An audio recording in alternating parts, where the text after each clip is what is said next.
So if I was smiling, I would fine. I think 10 rand every time I smile.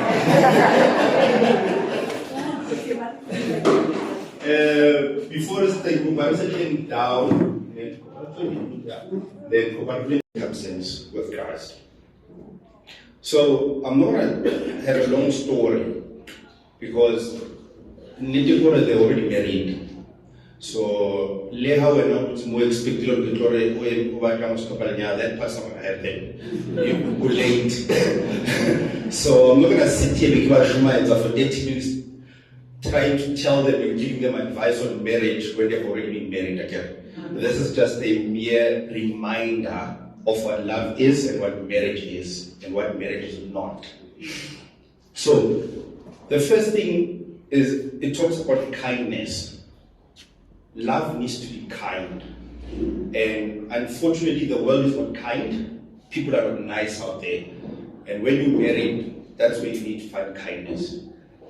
How travel a long day, they need to get kindness when they get home. When they're going through some things, they need to find kindness. And where kindness is most important is you need to be kind to each other even when you're upset with one another, especially when you're upset with one another. Because problem here, kindness, you're going to say some things that will become poison for your marriage. I get up, but I was so quite clear, it didn't go into a fever type. And that's the little,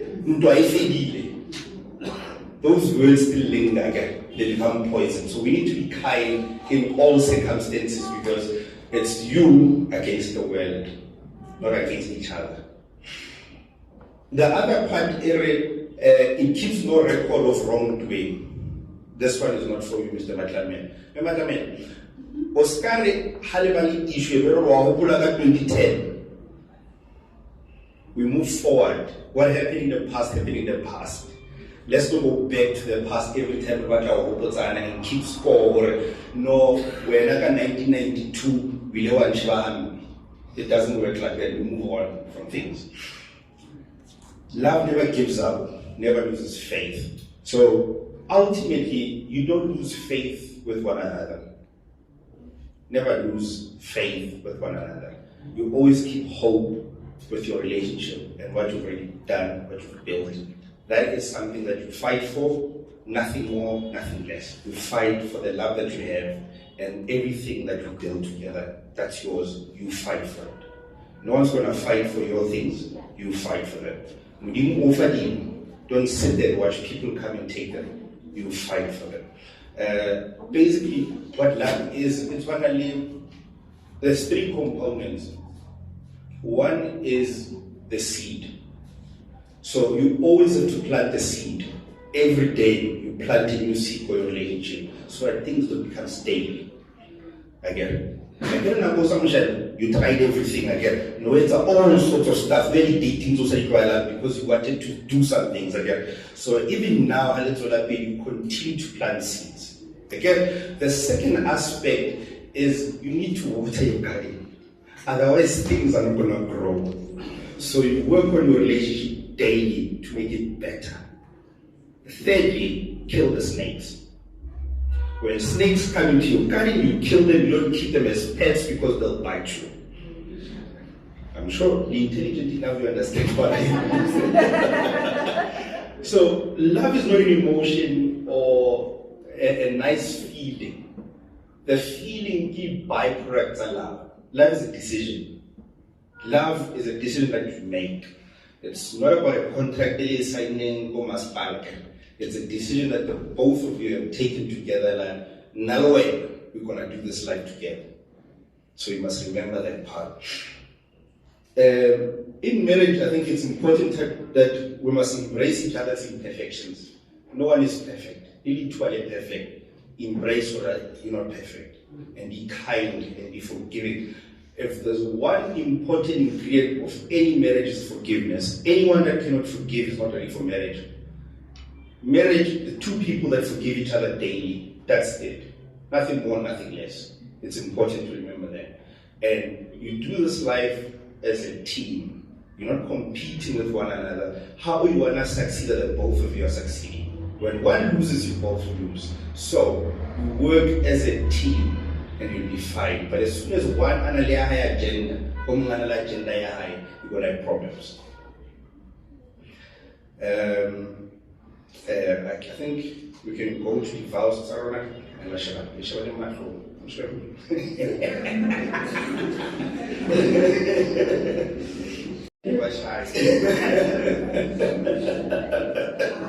Okay, because I said the cow in the Matrimonial.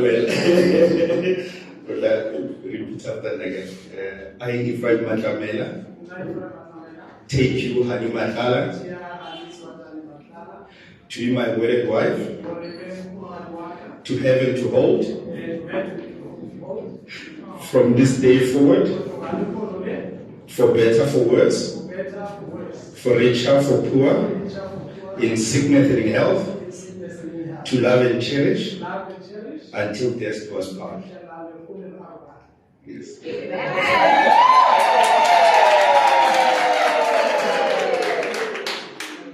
About blush.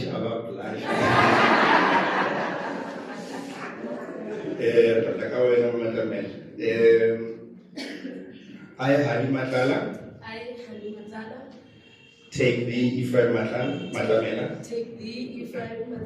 to be my lovely wedded husband, to have and to hold, from this day forward, for better, for worse, for richer, for poor, in sickness and in health, to love and cherish, till death do us part.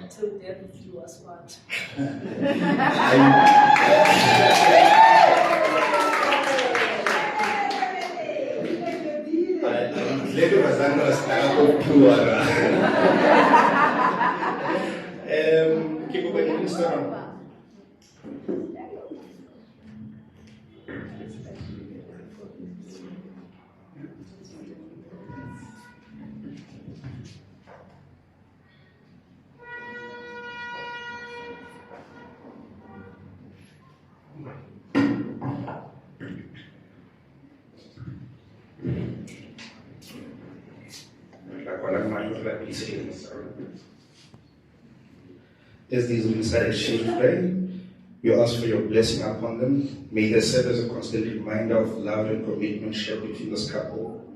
We pray that you bless and protect these hands that wear the rings, and may they always be surrounded by grace and love, and be a constant reminder of their strength together as a team. Amen. Amen.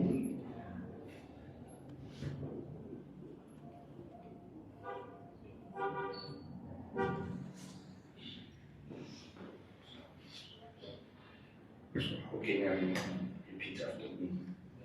With this ring, tumakay niya.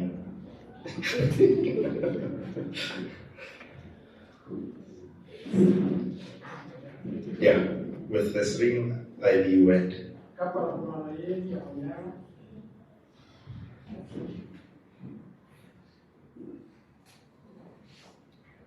Wow. Good job. Wow.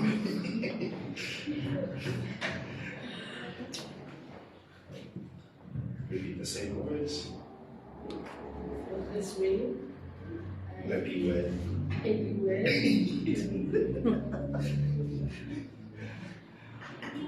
I'm sure can you last minute. Honor no rules are one final question, and then if one of you gets it wrong, wedding is over. It's off. Get that Matlamela.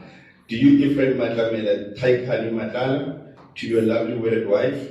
Do you promise to love, honor, cherish, support her in sickness and in health, for rich or poor, for better or for worse, forsaking all others, as long as you both shall live?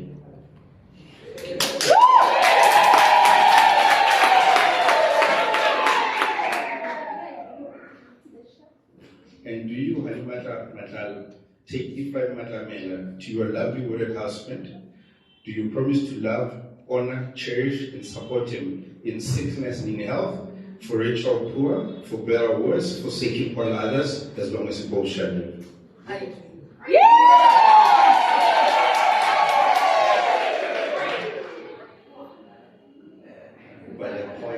And me, I now pronounce you husband and wife. You may kiss the bride.